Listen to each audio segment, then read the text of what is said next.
వినాయకుడి ముందు గుంజీలు తీస్తే కోరికలు తీరుతాయని చెప్తూ ఉంటారు. ఇంతకీ ఆ గుంజీలు తీయడం వెనుక ఉన్న రహస్యమేంటో మీకు తెలుసా?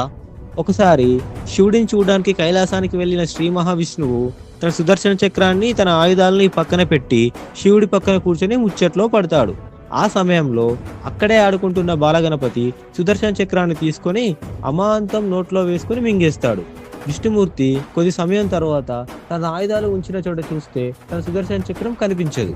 అక్కడికి వచ్చిన బాలగణేశుడు ఏం చేస్తున్నావు అని అడిగితే, నా సుదర్శన చక్రం ఎక్కడో పెట్టి మర్చిపోయా, దాన్నే వెతుకుతున్నా అని చెప్తాడు శ్రీ మహావిష్ణువు. అప్పుడు బాలగణేశుడు నవ్వుతూ, నేనే మింగేశాను కదా అని అంటాడు. తన సుదర్శన చక్రాన్ని తిరిగి ఇచ్చేయమని శ్రీ మహావిష్ణువు బతిమాలుతాడు.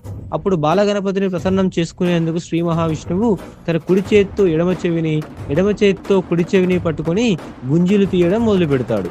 విష్ణుమూర్తి గుంజీలు తీస్తుంటే విచిత్రంగా అనిపించడంతో వినాయకుడు